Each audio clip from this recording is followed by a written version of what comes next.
Greetings everyone, welcome to Chess Advanced, and this game is from the Game 6 of Esports World Cup semifinals between Magnus and Hikaru. With the white pieces we have Hikaru Nakamura, and with the black pieces we have Magnus. So here Hikaru is in a must-win situation to force Armageddon. He has to win this game, and here Magnus only has to get a draw and he will be qualified for the finals to face Alireza. So without further ado, let's start with this game because this game is going to be one hell of a game.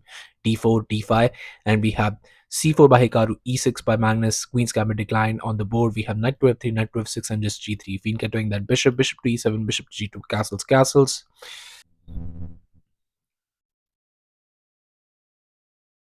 And here just d captures. We have queen to c2, a6, and just a4. We have bishop to d7, queen captures on c4. We have bishop to c6, and the structure is a very solid structure as was told by the commentators because it's just going to be very much difficult to do anything in this, and it's going to be very much difficult to break the structure unless Magnus makes a mistake. It's going to be very much difficult. And we have bishop to c4, just trying to do something different because here bishop to d6 was played by Magnus, and here you could trade, get the queen in, but then you have to understand that you have traded the bishop pair early on, and you might not be playing for a win.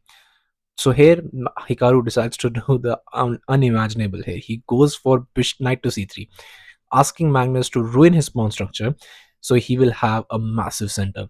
Knight bd7, and here in this position just rook f to d1. We have bishop captures on f4 by Magnus, and here it looks disgusting for black because those pawns are going to be insanely strong if you give Hikaru the. But here Magnus has a plan, and here Hikaru goes for G captures, but here just knight bd6, attacking the queen, queen to b3, and we have knight bd5.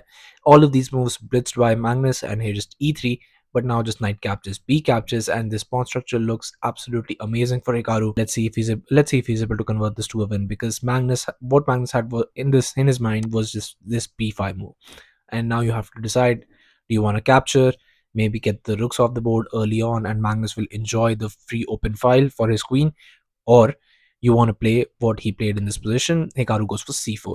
B captures. You don't want to capture here because if you capture here, your pawn structure gets ruined. You get with an isolated pawn. I mean, it's nothing good. And here, just queen captures on c4. We have bishop to d5 attacking the queen, queen to c5, knight to d7 attacking the queen, and we have queen to c2. And here, just a calm move, just h6, not allowing any knight jumps in the future, and we have this rook a to c1, just putting some additional pressure on that pawn. And if you don't defend it, that is going to be lost. So rook to c8, we have queen to e2, and just c5. And here you could decide here to actually go and do something. Maybe you can just in the future first play this queen to f6, or maybe try and capture that pawn because it's an isolated pawn. But here Magnus decided to play the best way possible. He goes for c5, sacrificing a pawn temporarily to open up the position, and this looks scary, but Magnus is Magnus. He can do this. Here queen captures on a6, gives up a pawn. Here this is a pass pawn now, so but he has c4. And now you can understand here in game 3 Hikaru tried to trap Magnus's queen and was successful. Will Magnus be able to trap Hikaru's queen in this position? And the best way to play this is going for this knight to e5 by Hikaru. And after knight captures, you play d captures, and here queen to h4, but just h3. And here, because that you don't want to allow the queen to jump here because this is going to be very much difficult to try and save. Then rook to a8 attacking the queen, queen to d6, rook caps on a4, bishop caps on d5. But first a switch ensues, going for this rook to a2. Now if you allow this, you're getting checkmated, so you have to defend that. Rook to f1, but now e captures, queen captures, queen caps on h3. Now this check is a possibility, and here after rook captures on c4, you can see that this would be actually a perpetual, and here Magnus would go to the finals very easily. That's why queen to d6 was played in this position, and he saw all of that. So here just rook to c6, and here just queen to a3, just trying and putting the queen behind the pass pawn. So what is Magnus going to do? Just queen to a8, a very beautiful move, aligning nicely with the bishop, going towards this file, attacking here. And this is the Catalan opening. That bishop is immensely strong. And here just knight back to e1, and here just bishop captures, and here we have knight captures, knight up to c8. And you can see this is not bad actually. Both have their pass pawn, but this pass pawn is looking very, very nice.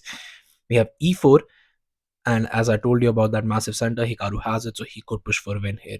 Rook to a6, but now just d5, e captures on d5, and here just queen to h3, just trying and moving all the way over. You want to push those pawns and maybe try and get a win. So here knight to f6, you could also go knight to f8 here in this position, but hey, it's just a bit passive. Try and defending it that way, but as I told you, it's a bit passive. Here just e5, attacking the knight, knight to e4, And here this knight is absolutely looking beautiful. I mean, Magnus's position is so much better here.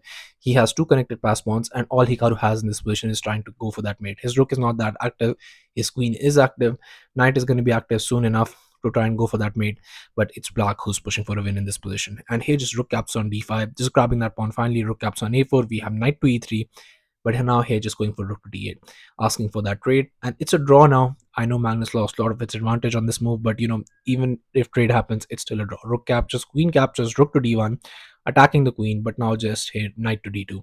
Knight to d2 completely blunders the game for Magnus. What you wanted to do in this position is queen to e8, and here after rook to d4 attacking the knight, now you play this knight to c5, rook caps on c4, rook to a1 check, knight to f1 blocking, queen to c6, and here in this position you play f5. And it looks scary. I know it looks very scary because those pawns are just rushing in. Mate could be here on the horizon. Queen to g4, knight to d7, and here after f6. But now you just push g6, and here after e6. I mean, this just looks extremely scary. But what you have to realize is that there is no mate in the position.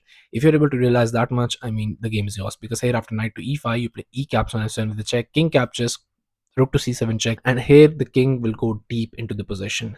King captures, queen to h4 check, king to e6, and here you have to be very much careful. This looks very good, but this is actually a blunder, because if you go here, position completely falls apart because you don't have a continuation. Here, once the king moves, now you have to go for queen to f8 check, only check you have in the position.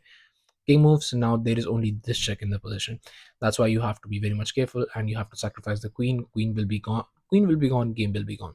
So instead, after king to e6, you have to place rook to e7 check, and slowly after the king moves, now you're gonna have this position, which looks a lot scary for black. I'm not gonna lie here, but it is workable, and Magnus he had time on the clock, he would be able to see it through. But he went for the easy option, which is knight to d2, and he completely forgot about knight to f1, which just traps this, and you don't have this because queen is on this diagonal. Sorry, because queen is on this file, and also this is coming, so queen is also on this diagonal. So now Magnus was shaking his head, literally very much pissed off at himself, because he had a completely winning position and he just blundered this. Rook to a2, we have queen to e3, but now just going for queen to a8. Rook captures, we have rook to a1 and queen to d4, and it was on this move, on just move 39, that Magnus Carlsen resigned the game, and we are going to move to Armageddon, where both players are going to bid their time. And here definitely Hikaru would try to go with the black pieces, go for the King's Indian defense, and Magnus is going to say bring it on. So yeah, thank you for watching. I'll be coming back with such amazing games.